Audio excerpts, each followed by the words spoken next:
Sinetron buku harian seorang istri episode nanti malam 7 Juni 2022 hanya di SCTV 1 untuk kita semua, yang tentunya semakin seru dan menarik untuk kita tonton ya guys. Oke guys, kita langsung aja ke pembahasan. Di situ terlihat di rumah Pajar. Terlihat Pajar lagi bingung dan Pajar telah mengundang pengacara untuk menyelamatkan ibunya yang sedang dituduh maling dan terdekam di penjara. Namun setelah Pajar rundingan bersama pengacara, tiba-tiba datang Rani. Rani langsung melarang Pajar karena Pajar udah akan mengasih uang 150 juta. Namun Rani keburu datang dan Rani melarangnya. Hentikan masalah ini. Kalau kamu mau ngurusin ibu kamu, suruh aja aku. Jangan pakai uang kantor, karena kalau kamu mencintai Cornelia, Cornelia tidak ingin membebankan sama orang-orang kecil seperti karyawan kamu. Ungkap Rani berkata seperti itu kepada Pajar. Karena Rani terus mengawasi Pajar setelah Cornelia meninggal, karena pesan dulu Cornelia kepada Rani, karena Cornelia tidak ingin memeras orang. Dan disitu Rani menjelaskan kepada Pajar, seandainya kamu mencintai Cornelia, kamu jangan lakukan hal ini. Kamu kasihan kepada karyawan kamu dan jangan pakai uang kantor, ungkap Rani. Biar aku yang mengurusin Tante Merlin, aku sanggup mengurusin hal seperti ini, ungkap Rani. Di situ Pajar ngerti dan Pajar langsung berkata kepada pengacara tersebut bahwasanya, Pak pengacara, kita pending dulu masalah ini, jangan kita lanjutin. Aku ada penting dulu sama Rani. Dan di situ setelah Pajar berkata kepada pengacara tersebut, dan pengacara pun ngerti walaupun menegnek di angannya karena gagal mendapatkan uang 150 juta, dan pengacara tersebut langsung pergi dan melihatin Rani. Di sisi lain, Rani terdiam setelah pengacara itu pergi, dan pengacara pulang. Rani baru menjelaskan kepada Pajar. Singkat cerita, setelah pengacara itu keluar dan disitu Pajar melihatin Rani, dan Pajar berkata, coba ide kamu apa untuk membebaskan ibu aku, ungkap Pajar. Rani menjelaskan semuanya. Aku sekarang butuh kunci rumah Tante Merlin, karena dengan bukti-bukti yang ada di rumah Tante Merlin, yaitu kotak jam dengan surat-suratnya, itu pun sudah cukup positif. Polisi juga ngerti dengan bukti tersebut.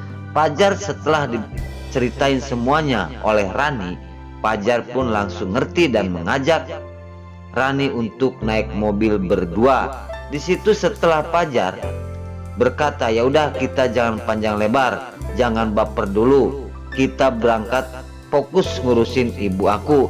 Kamu tumben ngajak aku naik mobil berdua. Di sisi lain Rani berkata seperti itu. Pajar pun menjelaskannya, jangan baper, kita ngurusin ibu dulu di penjara. Pajar langsung pergi bergegas ke rumahnya mamanya itu Tante Merlin, dan Rani pun mengikuti Pajar. Singkat cerita, setelah Pajar dan Rani pergi akan mengambil bukti-bukti tersebut di rumah Tante Merlin, dan Rani pun akan siap menguruskan Tante Merlin. Tante Merlin tidak bersalah karena Rani tahu Tante Merlin itu orangnya baik dan tidak akan pernah maling ya guys. Di adegan selanjutnya, di situ terlihat si Lipiul sedang pusing mengurusi Junior.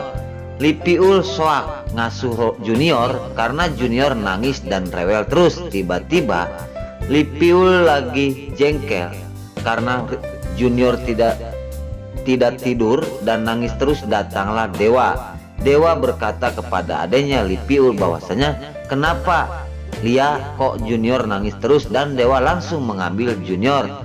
Ternyata Junior nangisnya berhenti setelah dipeluk oleh ayahnya, yaitu Dewa Buana. Di sisi lain Lipiul sangat bingung sekali karena kerjaan kayak gini memang sangat berat walaupun cuma ngurus anak kecil. Di sisi lain tiba-tiba datang Neratu. Karena keberisikan di kamarnya Lipiul, Neratu pun bergegas datang ke kamarnya dan langsung Neratu berkata kepada Lipiul bahwasanya, "Lia, kamu telepon Roni untuk mengajak main junior." Di situ Lipiul berkata, "Neratu, kan Roni kerja, udahlah sekarang suruh pulang, Roni itu tidak kerja, di sana cuma main aja. Walaupun Roni kerja tidak ada hasil," ungkap Neratu mengatakan hal itu kepada si Lipiul. Dewa melihatin adiknya sedang diomelin oleh nenek Ratu. Di situ Lipiul nurut dengan kata-kata Neratu. "Coba cepet telepon Roni suruh pulang, suruh nenek," ungkap Neratu. Dan di situ Lipiul pun nurut dengan kata-kata Neratu dan Lipiul langsung akan menghubungi suaminya yaitu Ronai Buanai yang sedang lajak-lejek di kantor, tidak kerja, cuma menggodain orang-orang lewat. Di adegan-adegan selanjutnya di situ Lipiul langsung akan menghubungi suaminya itu Ronai Buanai dan di situ Dewa dan Neratu melihatin Lipiul akan menelepon suaminya yang sedang di kantor. Di adegan-adegan selanjutnya Lipiul mengambil HP dan akan menghubungi suaminya. Singkat cerita di situ terlihat Ronai Buanai. Ronai Buanai baru nyampe ke kantor, akan masuk ke kantor. Tiba-tiba di perjalanan lagi jalan melihat dua cewek. Dasar mata buaya, si Ronai Buanai mengganggu cewek tersebut. Namun cewek tersebut tidak menghiraukan kepada Ronai dan Ronai berkata, "Kamu yakin tidak ingin jalan bersama aku? Aku ganteng dan kaya," ungkap Ronai Buanai kepada dua cewek tersebut yaitu karyawan karyawan Dewa Buana. Singkat cerita perempuan dua itu langsung pergi dan Ronai Buanai pun tidak dihiraukan. Namun setelah menggoda dua perempuan tersebut tiba-tiba bunyi telepon dan di situ Ronai Buanai pun langsung setelah kedua cewek pergi dan mendengar suara HP di kantongnya dan langsung mengambil. Pas dilihat, ini macan betina sedang menghubungi aku, ada apa? Dan Ronai Buanai langsung mengangkatnya dan bertanya, "Ada apa sayang?" ungkap Roni kepada istrinya. Dan di situ Lipiul berkata kepada Roni bahwasanya, "Kamu sekarang pulang." Nah setelah berkata nyuruh pulang, Ronai menjawab, "Aku baru nyampe ke kantor kok sudah suruh pulang." Namun singkat Lipiul mengatakan, "Kamu pulang sekarang, suruh Neratu." Di situ Roni tidak bisa berkutik kalau seandainya Neratu yang menyuruh pulang. Dan di situ Lipiul terus mengatakan hal ini kepada Roni, "Kamu pulang sekarang ngurus junior," ungkap Lipiul kepada Roni. Dan Roni pun langsung tidak bisa bertentang dengan macan betina apalagi dengan Neratu. Dan Roni berkata, "Iya sekarang aku pulang apalagi disuruh Neratu." Singkat cerita setelah itu terlihat Dewa dan Neratu sudah mendengarkan Lipiul menyuruh Ronai Buanai pulang. Di sisi lain Roni di situ gegelendeng. Seandainya kalau bukan disuruh Neratu aku malas pulang ke rumah. Namun seandainya aku bertentang sama Neratu aku akan kehilangan kekayaan. Dasar mata duitannya Ronai Buanai. Namun setelah itu dia juga berpikir mengapa manajer kok jadi tukang ngasuh junior. Namun untung aja junior anaknya Nana, mantan terindah aku zaman dulu. Singkat cerita setelah mau naik ke mobil tiba-tiba melihat kaki. Ronai Buanai melihat kaki yang begitu indah. Entah ini siapa, namun ini yakin pemeran baru. Dan di situ Ronai Buanai buncelik melihat dari bawah sampai ke atas perempuan cantik yang baru masuk di buku harian ini. Entah siapa, Roni Buanai langsung buncelik tenele melihat kecantikannya dan di situ Roni tidak jadi masuk ke dalam mobil. dan di situ terus memandang wajahnya perempuan cantik tersebut.